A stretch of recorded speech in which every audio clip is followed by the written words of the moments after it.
First, I'm going to say I'm very proud of our players for the way that they competed, because we know when you watch Illinois and you know that they pride themselves on it. You see it, and you can see it on film. We saw it tonight.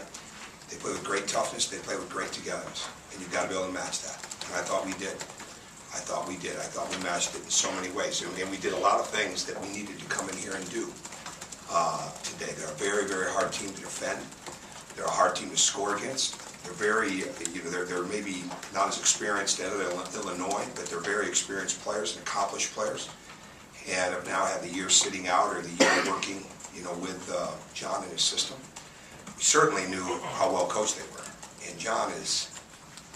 I don't say this with anything other than the greatest respect. He's one of the best coaches in the country, and the league's got a lot of them. Well, there's no question he is, and his staff, and they're so on top of everything. And I really admire how he's built this. I was saying before in our pregame, I wish we could have built it much the same way. The rules were different, where you couldn't take a fifth-year guy, but he's done a great job of bringing in the transfers, signing recruits, letting them get ingrained in his system, and they're ready to go. And I think that's really impressive stuff. Then gets a fifth-year guy like he did in Iki, but they're going to be really good for a long time. And what I saw on our team today is that we have a lot of chance to be very good too, because we fought, we battled, and it was the first type of game of this environment when it comes to a Big Ten game for so many of our guys, and we just didn't get the result that we wanted at the end. But we did so many things well.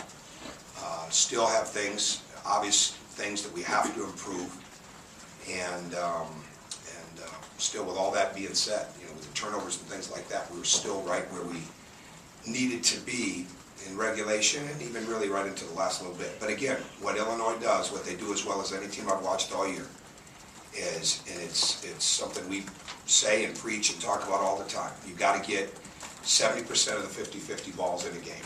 And we fought like crazy. We were right there in the middle of it, but they got just a few more.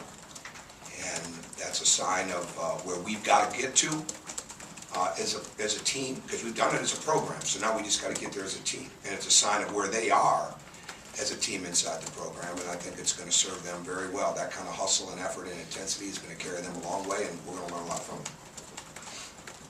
I think it was 2 made field goals in the last 12 minutes or so. Just what wasn't working on offense in second? Well, what were our free throw attempts, Zach? Well, I mean, there were a lot of free throws. No, where were we in the bonus? I think it was right about the 11-minute mark. Yeah. Okay, the bottom line is that we need to get to the foul line, and we were averaging 31 free throw attempts a game. They're giving up 16. So the bottom line is that was going to be a fight today to get to the foul line. So made field goals and things like that, I think I'm a little more focused on the turnovers that didn't give us a chance to get to the foul line, or didn't give us a chance to get an offensive rebound.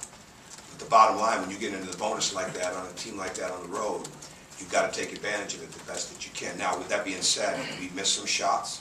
We couldn't have got a much better shot at the end of the game. I mean, end of regulation with Evan. And it was just a shot, just didn't go in. It was a great look. We practice situations. We practice those type of situations all the time, especially this time of year where there's more time to put them in so many different places, where you call timeout or where you don't call timeout.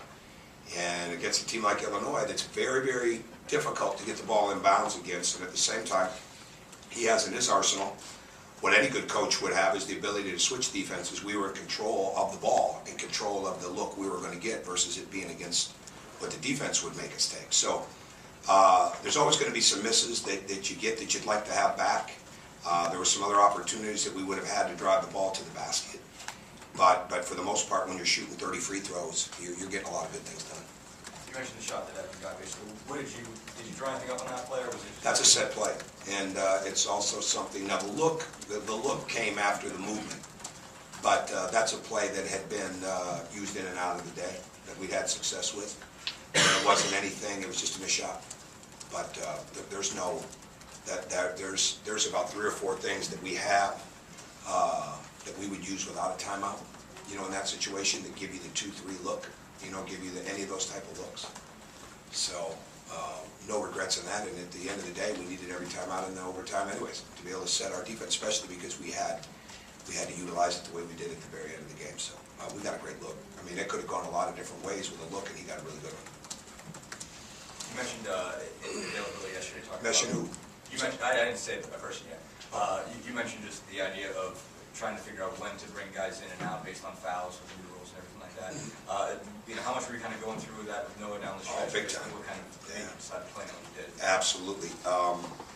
At some point, you just got to ride it. And that's what we did at the very end. But we played that. The foul troubles hurt us.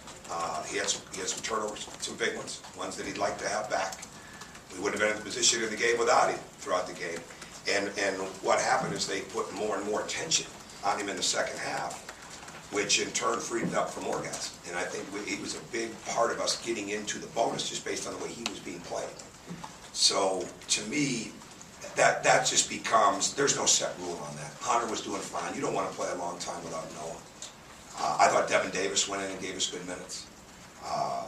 Jeff Howard was a potential starter going right up until the beginning of the game for us, and that was before yesterday. I mean, that was last week. But he has not been as healthy as he needs to be. Jeremy got banged up in the game, so I don't think he was as healthy in the second half. They really tried to fight and tough through it. So we were a little bit of a mixed bag inside. We played four guards a lot, but I don't think any of those things really affected us, and it was too bad we didn't have Noah at the very end. But I thought Troy, the play we ran, it was going to be a tough catch there either way. At the end, we almost got it off. You guys maybe could have Go done ahead, I'm Was sorry. there any confusion when there was a foul on 10 and/or 1 at the start of the overtime? I thought Vonleh had fouled out, and you took him out. No, there wasn't any confusion. There wasn't any confusion on who the referee in front of me called it on. Okay. So I mean, I think what happened is I didn't look at this. The coaches run this. I think they put one on the board. I think I don't know. I was not concerned because the referee right in front of me called it on 10. So. But you did take Vonleh out at that time. Well, that's because it was going to be a long overtime. That had nothing to do with that play. I mean, John's smart. I mean, he was going to go right at him. I mean, and he did. Every time he got a foul, he went right at him. So we were doing the same things. When we got the matchups we wanted in the first half, we had them in foul trouble. We were going at the guys we wanted to go at. I mean, that's part of the game. But we took him out because we knew it was going to be a long overtime there, and just kind of see how it would go. I miss him over here.